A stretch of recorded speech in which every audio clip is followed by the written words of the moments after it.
while I'm doing your intro, you can share it on Facebook or Instagram or TikTok or OnlyFans, whatever.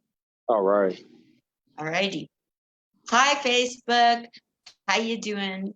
This is Comic Spot. You know the drill. The little old lady is interviewing another hot comedian.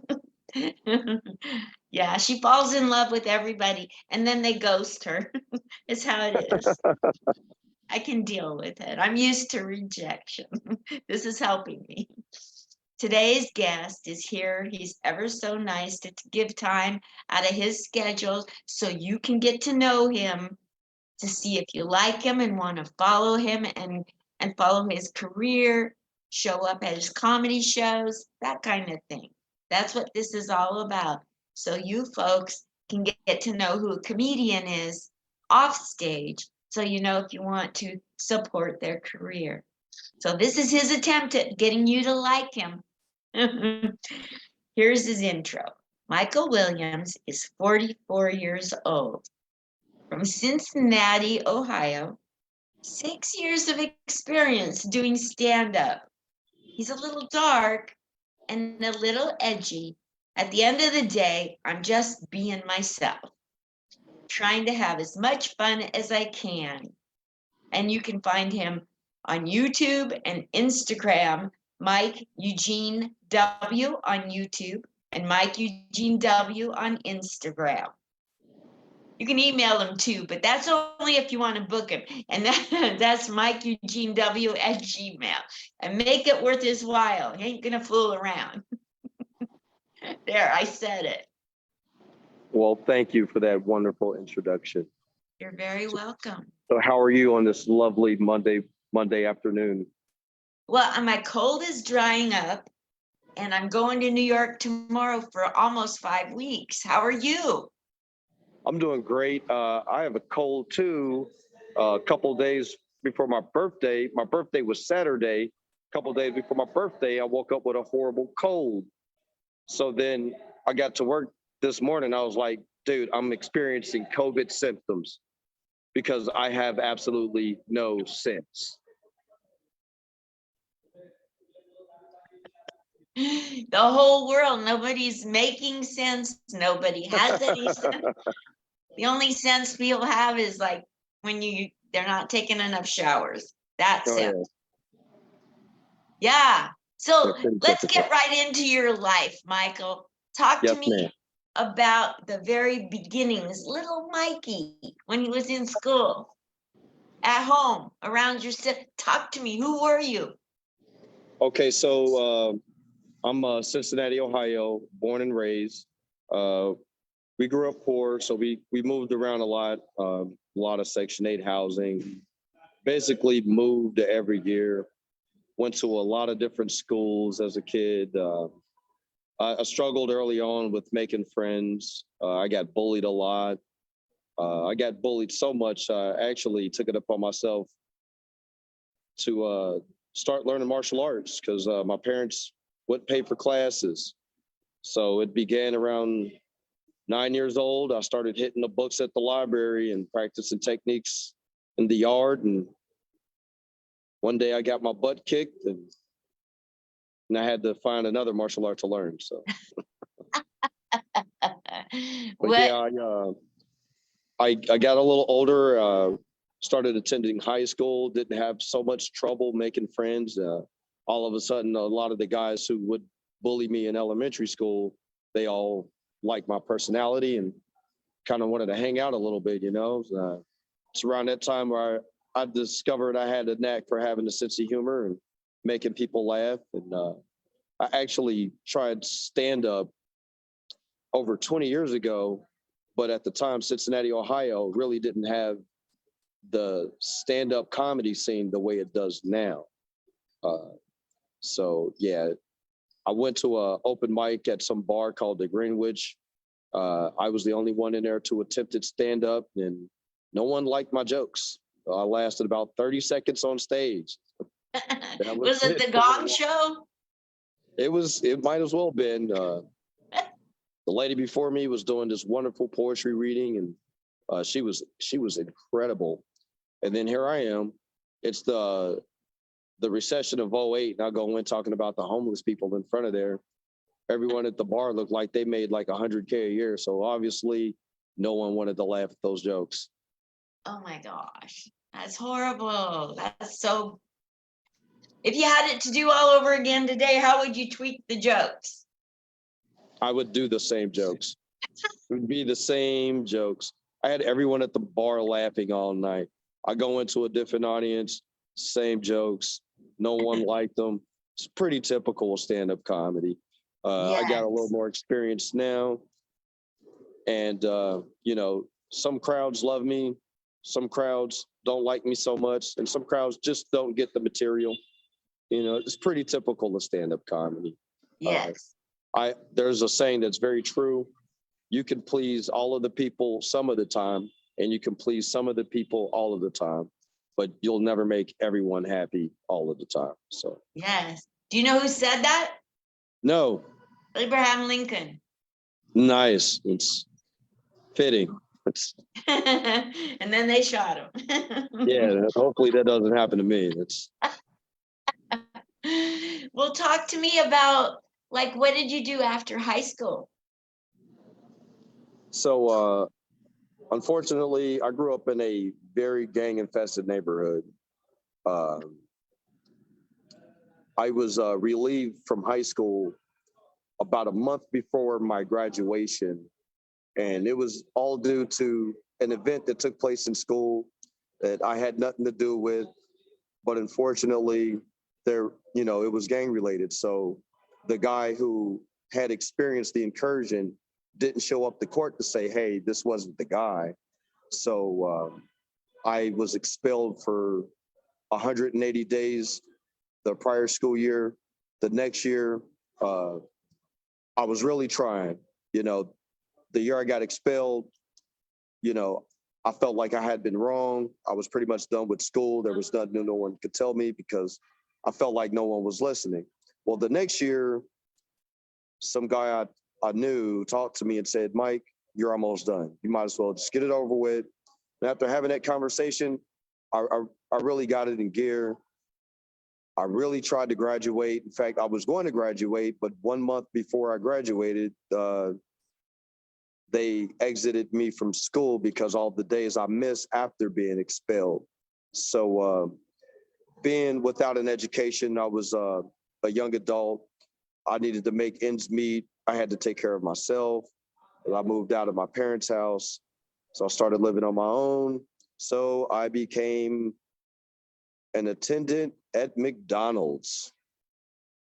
I pretty worked 2 jobs to, cover my butt for a number of years. And eventually, I would find better success with jobs that would pay me a little more. But it was pretty much the same motto, guy with no education. I just worked my butt off to be able to hang out and drink and smoke pot. You know what kids do. Then eventually, I had a child. And once I had a child, I had to do away with the marijuana. I know everyone doesn't did it, but in my situation, it was what was best for my family. And lo and behold, the recession of '08 happened. So all of a sudden I was unemployed for 2 years. Well, leads me to today with the jobs that I work today. They say the Lord works in mysterious ways. I now have the longest tenure job I've ever had, probably making the most money I've ever had. And we're going backwards. Wow. The economy is tanking. We're going backwards. But yeah, it was here when I learned that maybe it was time to start writing jokes. One day I was working with a guy. He looked at me. He said, Mike, we can tell you smoke pot. You don't even try to hide it. And at this point, I was like 5 years clean. I was like, I don't smoke pot. But, you can think what you want to think. So that year, my job decided to piss test me 3 times within a 5-month period, thinking that they were going to catch me. One of the HR ladies asked me, they said, are you nervous about taking his urination? I was like, no. I mean, of course I'm nervous because, I'm going to take a urinalysis. And then the lady was like, do you think you're going to pass. I was like, I know I'm going to pass, but are you going to fire me because I'm stupid? And that's when I thought it was time to start writing jokes. So when you went up on stage your very first time, how did you say that went? 20 years ago you did it, but I don't think you said how it went recently, like 5 years ago. So my true first time, right? The first time I had never wrote a joke. My first time I was just going up, being a silly guy, doing the stuff that I was doing at the bar to make those guys laugh. Of course, it was almost like I wrote the jokes because they've been jokes that I've been telling, for weeks at that point. But the very first time I did a set at an open mic, I had been writing jokes for over a year in a tablet that I own. And I had been rehearsing these jokes for a little over a year, and they were all one-liners. Well, after a while of doing that stuff, I wanted to write other jokes, So I had these other different styles of jokes. But when I found the first open mic that I would do, and I went there with the premise that I would be doing one-liners. Well, I got to that open mic, and there was like these two great comedians doing one-liners. One was the incredible Bridget Digman, and the other one was the insatiable Johnny Tremarco. And they did incredible one-liners. But after hearing that, I couldn't do one-liners. So I can't even remember the routine I did. I think it was about school shootings or something. But yeah, I did these horrible jokes, and everyone loved them. Yeah, I took my tablet up there, and I literally read like a script right in front of everyone at this bar. And guys were saying like, Mike, man, you look like a natural up there. You sure this is your first time? And it went over rather well. And it was that moment that I knew that I'm stuck with this. Absolutely. Absolutely. So how's it been going, getting gigs, going from starting to being fully invested in it to getting gigs? How's that been going for you? Well, for me, it's a little rougher because, I'm still working 2 jobs. I got a family, so I got to do what's best for my family. I hit the open mics as often as possible, and I do try to make myself available for bookings as often as possible. In fact, I've turned down one show. I've turned down one show, and that was only because I really didn't agree with the conditions, and which is typical in this industry. If you don't agree for the conditions you're going to work under, you just don't do the show. But I've sort of gained a reputation of being a darker humor guy. I'm loved in a lot of circles, and there are some circles people just say, maybe we kind of stay away from a guy who's a little edgier, because I'm not very PC, and I'm not trying to be PC. Of course, I'm not trying to tick anyone off, but I mean, it's going to happen. You're a comic, you're doing material, you're not trying to be offensive, but you're going to tick some people off. So there was a time where I tried to tame it down. I tried to be less edgy. I tried to be non-offensive. I tried to be more PC. I wasn't funny. It was like a waste of 6 months of my life. So I'll never do that again.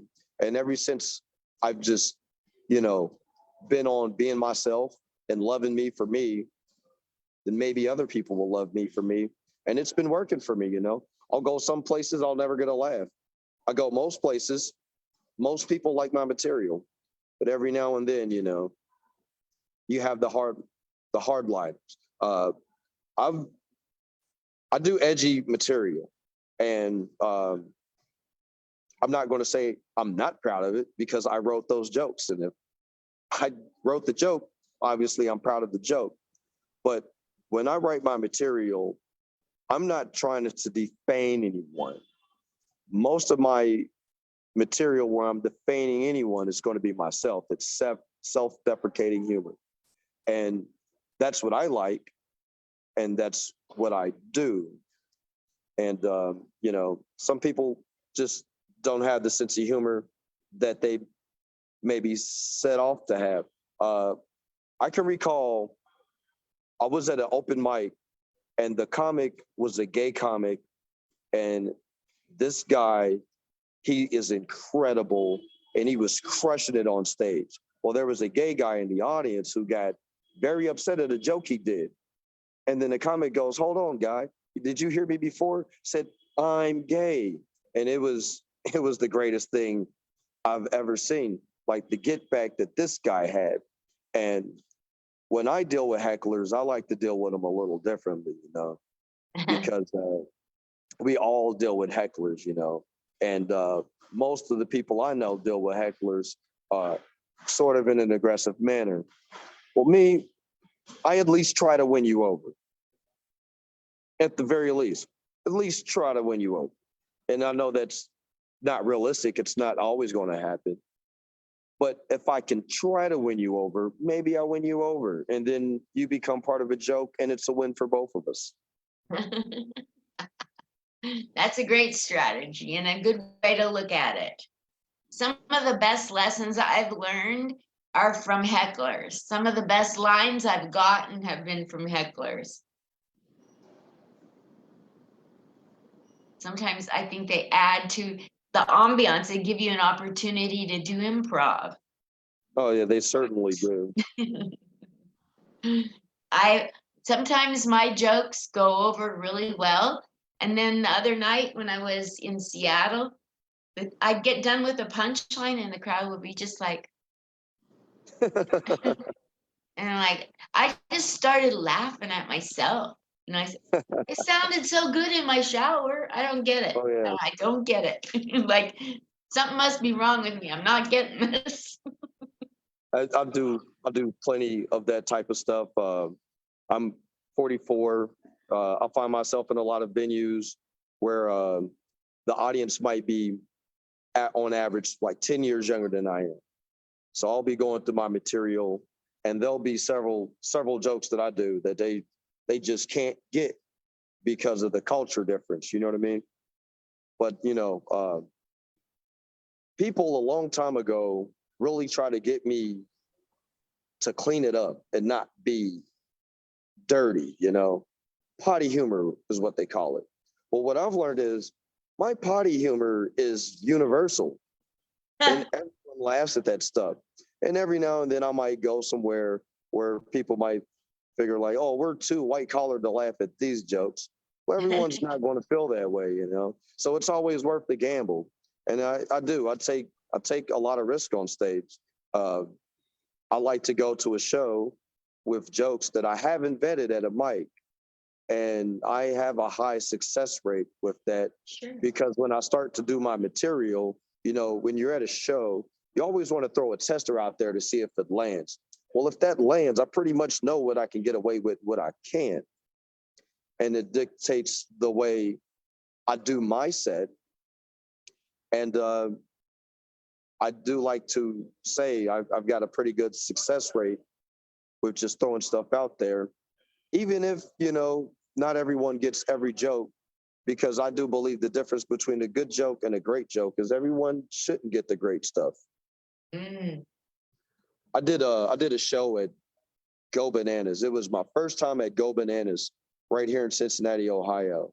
And I did an open mic for them. It was the very first time I did their amateur pro-am mic. And I did a joke, and no one laughed when I did the joke. However, this one guy, he slowly started to start cracking up. He just slowly started cracking up. And then next thing you know, he's laughing really loud. And someone asked him like, hey, what's so funny? So he kind of explained the joke. Next thing you know, I've got these waves of rolling laughter. And I had never got that at that point. And it was such a special feeling. And so I live by that, they got the saying in basketball, you'll live by the three, you die by the three. Well, that's kind of how I live my life as a comic, because some of the heavy hitters, they don't feel like heavy hitters when they go out. But once they land, you know what you have. Exactly. Yeah, when I was getting stares at my A material, there was no way I was going to bring any new jokes to test. You guys don't deserve it. I'm just kidding. I don't know. This one lady tells me afterwards, you were very funny. I just don't get your jokes.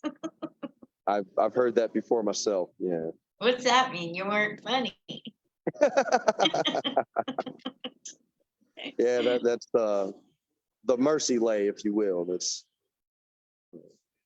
Yeah, I it, want I to don't make know. you It's feel. typical of me. I've done shows where, you know, I've done jokes that go over people's head, and then after the show, guys will approach me and be like, "Dude, I thought you were the funniest guy." Well, you didn't laugh at any of my jokes. It was like, I know, but after your set, we started laughing, and it might have looked like we were laughing at the other guy, but no, we got your joke. I was like, son of a gun. Maybe you should tell the jokes the day before. Have them come to a preview. You have time release jokes. Oh yeah. Tell the joke and then they get it when they get around to it. Circle jokes. So, what is the biggest lesson you've learned in your comedy that you had no idea you would learn? Well, I don't know if there's anything that I wouldn't have any idea that I would learn. I just one of the biggest lessons I learned was just to be myself. Uh, doing stand-up comedy. I'm not sure how it is where you are, but at this stage that I'm in, uh, there's a lot of bringer shows locally, and where when you get booked to a club, they kind of depend on you to bring people, paying customers, and those tickets won't be very expensive, but they'll try to get you to bring people to come see you so they can sell tickets and sell out a show. And the club wants your support, but being an actual stand-up comedy, I've learned that it is a very lonely game, and everyone's got something going on. And some of us may have a lot of friends that don't have a ton of kids or a ton of jobs, that have the schedules where they can get out on a Wednesday night or a Thursday night or a Sunday night and come out to hang out and you know buy a ticket, buy drinks for a show. you know Not everyone has that. And I do have to admit, most venues are very lenient with that policy, because it is a very lonely game. I meet people all the time. Mike, man, I got to support your comedy. I want to come and see you when you're going to be at the Funny Bone next, when you're going to be at Go Bananas next, because those are my local, clubs. But, you know, as often as I'm at these free shows, these inner city open mics, I try to get people to come out to these. And, a lot of people just aren't able to make those, but there's also the times where I get the notice for a show late, and the club might book me kind of on a last minute thing. So now I'm trying to scramble to see if anyone would come and buy a ticket. And you just, you kind of have to rely on yourself, realize, just come and bring your funny, be you, and eventually people are going to hear about you. People are going to see you up there. Your name's going to get around there. You're going to gain popularity. As long as you stay consistent, just be you, and then everything's going to work out. Uh, Things are kind of start to roll in my favor right now. I don't have like a lot of paid gigs lined up, but I do have a lot of booked shows that I'm booked on. And I feel like COVID kind of chopped that down, because right before COVID, I was really coming into my own. I was about 2.5 years in. Uh, Everyone liked me, and just the COVID just gave people time to realize how creepy my jokes were. But I always thought that's what made my jokes funny. A lot of other people, they enjoy that style of humor also. So instead of abandoning that, like I might have at one time, I'm not going to abandon who I am. I'm going to embrace it. So, if people don't like my style of humor because I am a little edgy, I am a little dark, you know, I do this joke on stage where I talk about my dad dying of cancer. It was my dad. I'm sure he's looking down on me, cracking up or looking up, he took care of us. I love my dad. He loved us. So what better way to honor him through a joke? And also, I'm in my 40s, and that's the age where people start to experience health problems. So maybe I do, jokes about cancer because when you start to have hemorrhoids, you really don't know the difference at first. That's true. You don't have any clue. Oh my gosh. I love dark jokes. I love them. I have a few of them. I'm not that great at selling the dark jokes. I am around my friends, but I haven't gotten, like my style on stage is more come laugh at me. I've had a real stupid life. What you see is not what's up here. And that's shocking to people that I'm talking about things that they would have no idea from looking at me that I've gone through all this stuff. And so that's a lot of fun to just shock people and be self-deprecating while I'm doing it. It's kind of a similar style of humor, it sounds like. However, I probably have about the same success rate in selling the dark humor. Yeah, I stick with it, I stick with it, and it's been working more and more for me. The dark humor is one of those things to where there's a fine line you have to walk, and it's a difficult line to teeter, So when I'm out doing open mics, there's a lot of material that I just don't touch. But when I get on a show, or maybe I'm booked for an open mic at a club, depending on who's in the audience, maybe I really hammer down on the dark stuff, because it separates you from the rest. Right. People that like me, that's what they like about me, is that I'm not afraid to pull the punches. And, I'm not swinging at anyone. I'm just trying to be silly. And a guy once said to me, he was like, Mike, you do thinking man's jokes. And I thought about that. Me And I too. am a bit of an intellect.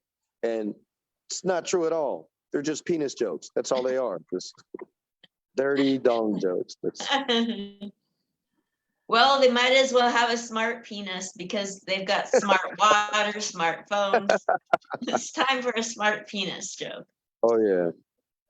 So I love going dark. My parents went through the Holocaust, so I love Holocaust jokes. I've been telling Jew jokes, Holocaust jokes my whole life. But with the PC culture and stuff, like it's more that the Jewish people get offended than anybody else. Right. You know what I'm talking about. Like they think that you're turning on your own people. Right.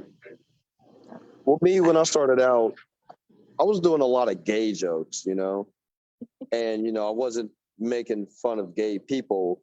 I was basically painting these pictures of myself in these compromising situations. You know what I mean? Yeah, and totally.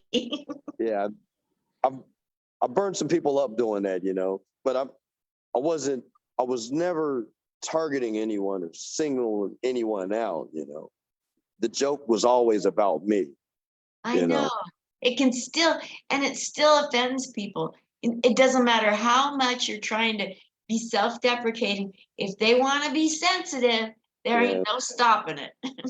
I'll tell you, the worst thing I've ever done, and I can't really feel bad about this, but the worst thing I've ever done was I had a routine where I used the R word. And I mean, in some circles you can use it. The PC circles, totally off the table. It's just as bad as using the N word, And I made the mistake of being out of town at a show, and I was bombing hard. Like I was in a contest and I crushed the first round. I felt like a god. The second show, the second round of the contest, I had wrote a set just for the contest, and none of those jokes were landed. So I only got 5 minutes, right? So I get about 2.5 minutes into my bit, and I'm like, I got to start making people laugh. So I started doing jokes that always crush. Well, apparently these jokes didn't crush there. So I started doing the R word joke, and then the host he looks at me and grabs the mic and he goes, "Oh, here we go." And I was like, "Oh, I know it's over now." But I had started the joke, so I committed the joke, and then yeah, there was this table of kids. It was like the funniest thing they've ever heard. No one else was laughing. So after the show, and they chose the people who were going to make it to the final round. This lady pulled me to the side, and she broke down and started crying, man. And Oh man, I felt like that's not crap. fair. That's Yeah, not. I'm I felt like offended crap. that she did that. Yeah, I mean, she broke down and started crying. I used the R word, and it offended her, and she was being real personal with me and sharing with me why she took offense to it. And if I would have had any idea that joke would have affected anyone in that way, I would have never brought that joke. Yeah. It would have stayed where it was, in Cincinnati at the redneck bars where I was using it, where it was doing well. So I have a twin brother, Michael, and he told me that I look just like, well, not identical, but I look just like him when he's in drag. And I thought as a funny, and the joke always lands, right? Right. And so I posted it on Facebook as a memory. It came up as a year ago memory. So I posted it. And today I got a message from a fan, follower, whatever, a friend. And she says, I really wish you'd be more sensitive about punching down. I'm like, this is about my twin brother Right. telling me Yeah. I'm butt ugly. Oh, yeah. And so we're comparing it to drag. Got it. I Right. didn't know. Yeah. It was innocent. I didn't know that I was also dragging them into the mix as an explanation of how butt ugly I am to my twin God. brother. Well, I'll do have this to say, right? Like I said before, my early beginnings, I did a lot of gay jokes, and I still do them, But like when you hear I do a gay joke, I'll go through the joke, and I'm never gonna lead you on to what the joke actually is. There, I want a certain element of surprise to my humor. I just don't want to do like, okay, this is going to be clean cut. Here's the joke. No, I need for people to decipher my jokes. I don't want to be, oh, that was funny. I want to be, that was clever. You know what I mean? Yeah. I want a certain amount of being clever, certain amount of being witty, and a certain amount of I'm making you kind of laugh at something that you probably normally wouldn't laugh at. I love that. In my beginning, with most of the gay jokes that I've done, you know who never got upset with me? Gay people. The gay people. They were never the ones to get upset with me. No, It was always someone else. always. It always is. So today, I know I look like I'm really well adjusted and mature, but I get angry. Like if people don't like treat me with I'm not like Karen. It's different. It's just like I go to a restaurant and I ordered breakfast and they said the kitchen isn't open. And then this guy plops down 2 bar stools away from me, orders steak and eggs, and gets them. I'm offended. I'm hurt. Right. I'm trying to be nice when I get hurt, And like Yeah. this side of me wants to like lay into him, and this side wants, you should forgive and be nice and loving and have good karma. Which one you gonna do? And it's so hard to be nice when you're treated like crap, isn't it? Yeah. Well, I practice martial arts, right? So as a martial artist, there's a certain a level of a calmness that I always try to maintain. But also as a martial artist, everything has balance. So I've learned if I'm angry, be angry. Wow, I I like mean, that. there's a way to do it and not, just totally, you know, wind up in jail. Yeah, You can kind of let people know that you're upset without making a fool of yourself. yeah. It's all in perception. I And so looked I, at that plate of food of his, I was yeah, hungry, and I looked at his plate of food and I said, "Oh, I thought the kitchen was closed." right, yeah, Like I'm trying to yeah, do it with humor when I wanna deck somebody. So yeah, hard. I get it. I Yeah. get it. So what kind of inspiration do you have for, say, a brand new comedian or somebody out here that's gonna watch this on YouTube? Because nobody watches it in the moment, let's be honest. Somebody that's watching this in the future, what inspiration do you have if they're thinking about doing comedy or they just started comedy or like how to make it in a rough world besides comedy? What kind of inspiration? Talked about being dark. It's a dark world right now. What Right. inspiration do you have for a dark world? Well, first of all, for anyone who's thinking about doing stand-up comedy, um, for some of us, it's not something that we're just trying out. It's part of our personality. So if part of your personality is to be funny and you really enjoy making people laugh, no matter how bad your first time is at an open mic, you got to do the open mics. Uh, my number one advice for anyone who's thinking of starting stand-up comedy: write, write, write, write, write. I wrote for over a year one-liners before I did my first open mic. I had did stand-up comedy for almost 2 years before I did a single joke out of that set. Write, write, write, and when you're tired of writing, write some more. You got to devote at least 20 minutes a day to writing. You have to do it. It's part of the trade. Uh, the next thing is to do as many open mics as you can. Just go around doing as many open mics as you can.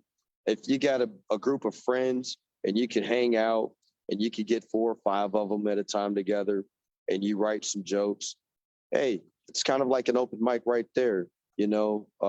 Any opportunity that you have to sell a joke, try to sell the joke. What I like to do is I like to go to bars, and when I go to bars, people drag me in these conversations. So I get drugged into these conversations. Well, now you're trapped because you drug me into this conversation. So now the whole time we're having these serious discussions, I'm like, oh man, I could do this joke. I could do that joke. So then I just start hitting people with punchline after punchline after punchline. They're like, dude, I'm done with you, man. What are you drinking tonight? It's kind of like being in an open mic. Yeah. So, any opportunity you have, vet these jokes. I mean, and when I look for inspiration, you know, everyone that I've seen before me who I enjoyed their humor, uh, people like Norm Macdonald, people like Aziz Ansari, people like Dave Attell, uh, and even some of the local greats, uh, guys from Cincinnati like Chris Weir, Chris Seamer, Andrew Riddick, Rand Barnacle. I mean, the list goes on, man.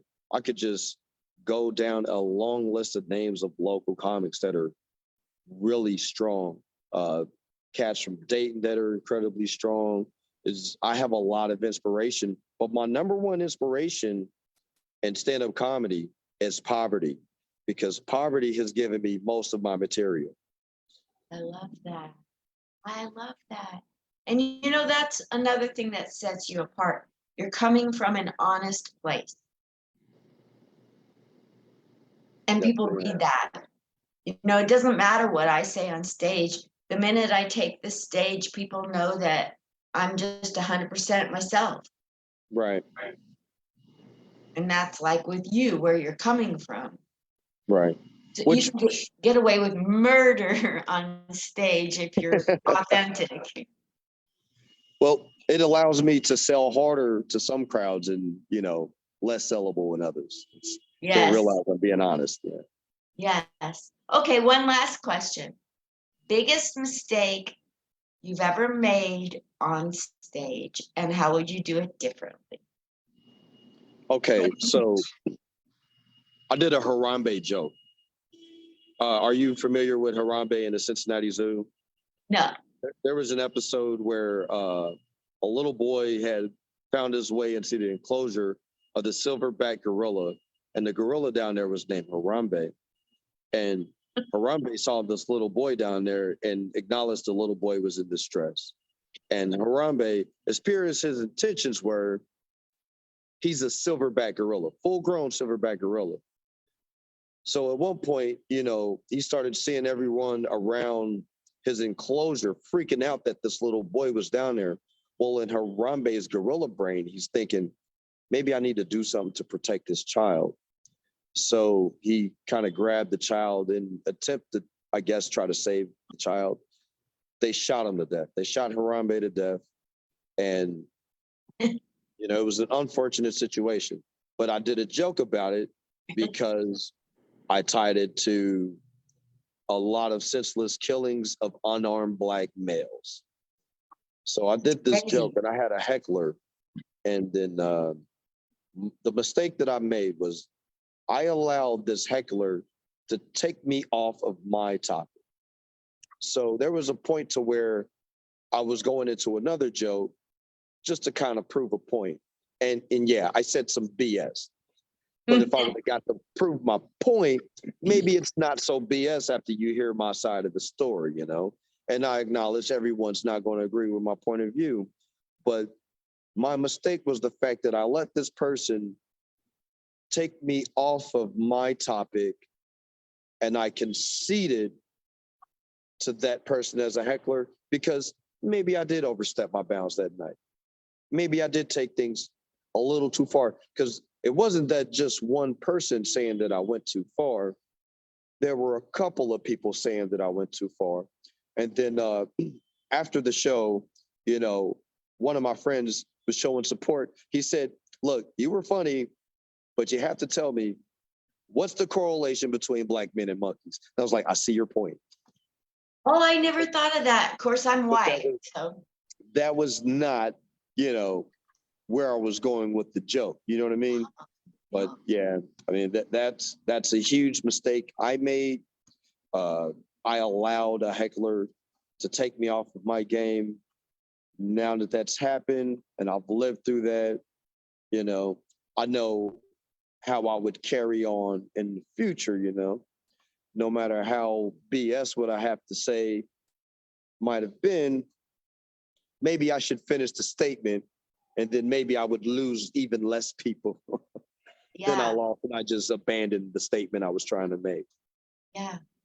So my biggest mistake, thank you for asking, was in Portland, Oregon, where it's really politically correct. I'm from there. And I got up on stage, and me being as white as I am, I told a Michael Jackson joke that I love. I love the Michael Jackson joke. And then I followed it back to back with an Oprah joke.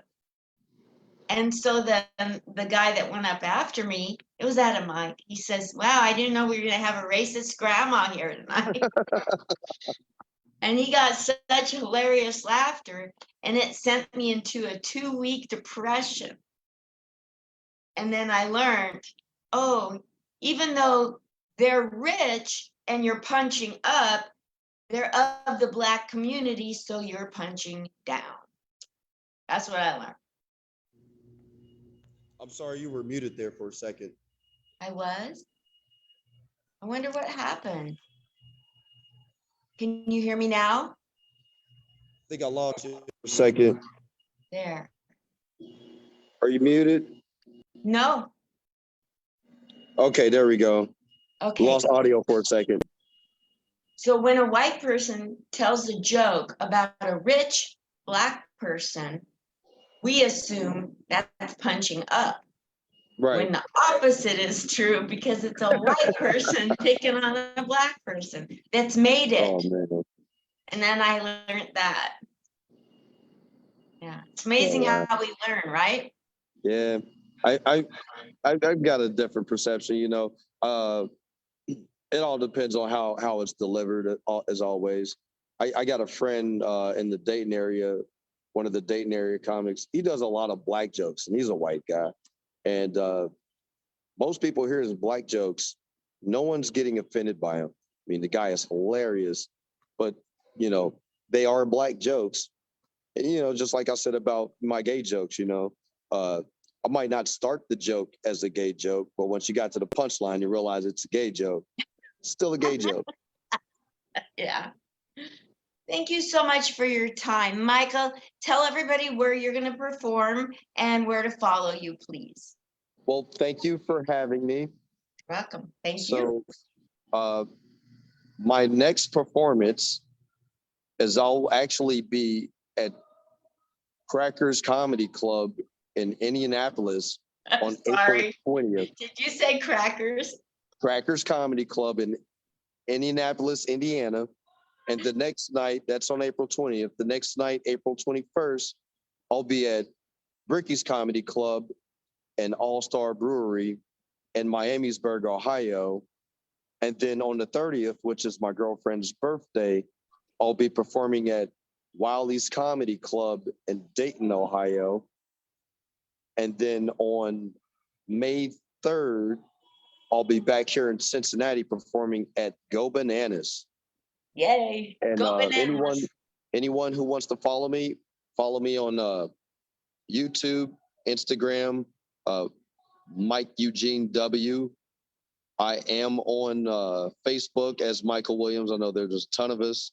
Just kind of look up Cincinnati Stand Up, and you'll kind of find me. Then I'm also on Twitter, but I tell most people don't follow me on Twitter because of all the porn. I'm also on TikTok until the government shuts that down. Michael Williams 5807. So yeah, take your poison and take it well. That's so true. Thank you again for coming on. I've had a delightful time. Well, thank you too. And I've got to hear that Michael Jackson and those Oprah jokes sometime. Okay, I'll tell you. They're great. So take care. Take care. Bye.